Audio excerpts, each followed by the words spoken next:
Hey everybody, welcome back to Ogre Speed Shop. On this video, I'm just going to do a quick walk around of my son's 2000 Camaro. He wanted to see a video of the stuff we've done to it and put into it, so I figured what the heck. I'll go ahead and put that out for everybody to see. So stand by, enjoy. All right, so this is Jace's 2000 Camaro that I picked up for him back when we were still in San Diego. And it's just a V6 model, so it's got the 3.8 liter or 3800, however you want to call it. And we picked it up from a neighbor's uncle for 800 bucks. And it was in pretty sad shape when we got it. It had a lot of issues and it didn't run right. The clutch was destroyed on it. I don't know. The guy's like, oh, it's a performance clutch, so it's really hard to drive. Yeah, that's because it didn't have any clutch material left on it. So obviously the first thing we had to do was replace the clutch on it. And while we were doing that, and I replaced that, discovered that it had a misfire, and it was throwing a code for a misfire.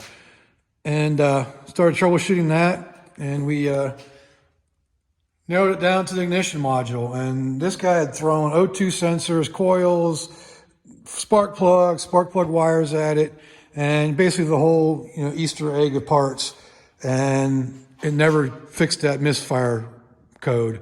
And I basically just took and swapped one coil to the next one over, and the problem didn't move. So I'm like, okay, so the ignition module's bad. Replaced the ignition module, firing all 6 cylinders now. I almost said 8 just because I'm used to that. But yeah, so it's firing all 6 cylinders. So fixed that, figured that out. Then we were doing some more stuff on it. The bellows was kinked and it had a hole in it. They had duct tape wrapped around it. All I did was heat it up and reworked it and stretched it and made it the proper shape.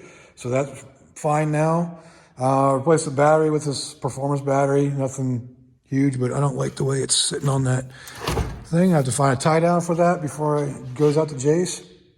And so yeah, but when we were doing other things on it, just fixing little things here and there, like the heater, it wasn't working. Discovered it had a really bad leak. There's a tube underneath the intake that you can't see from this angle because it's up behind the water pump and everything. And it had plastic tubes in there and it sprung a leak. So I replaced those and replaced the idler pulley, which is all part of that whole heater hose assembly in there. So I replaced that, got her running, and she was running good. And then we moved out here to Oklahoma. And from that point we did, these are the headlights that Jace picked out. Pretty nice. They're really bright, except for they don't project for low beams, but high beams are super bright. He also picked out the tail lights. Again, these are all LED bulb too. So we replaced everything with LED bulbs. And after that, we did brakes on it. So we replaced all the brakes because it's got all new brakes all the way around.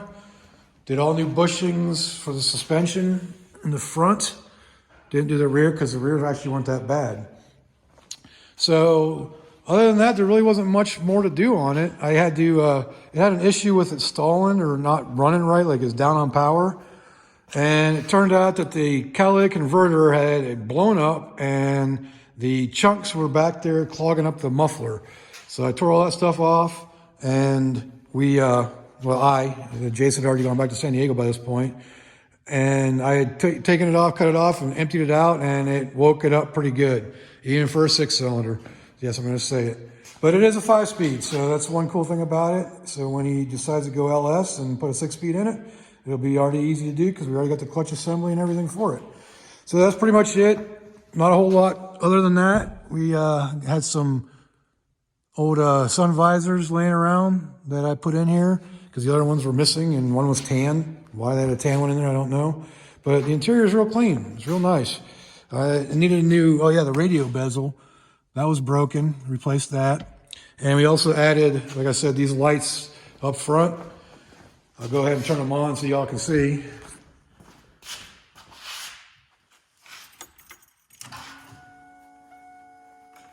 But they have halos and a little side light as well. Oh, see, there's a side light. I must not turn the halos on. Let me try that again. There we go. So it has halos as well. So So these, like I said, this was his choice. He found them on Amazon and picked them out. And there's the relays and everything for it. So I've got the switches tucked up underneath the dash here. You see green's on, red's off, and the key has to be on for them to work as well. So, but yeah, that's Jace's Camaro in a nutshell. It's just basically a bone stock Camaro, but it's something that he'll definitely enjoy and love driving out there once we get it out to him in San Diego.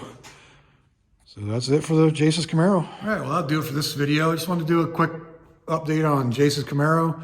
You wanted to see the work that went into doing it, or a video on what we've done to it. So I figured I'd let him do, or I'll do that for him, and just let everybody else, share it with everybody else. So if you like to, go ahead and leave a like down there. Subscribe if you haven't subscribed yet, and leave a comment down there. Let me know what I can do and what I can do better. All right, I will see y'all later.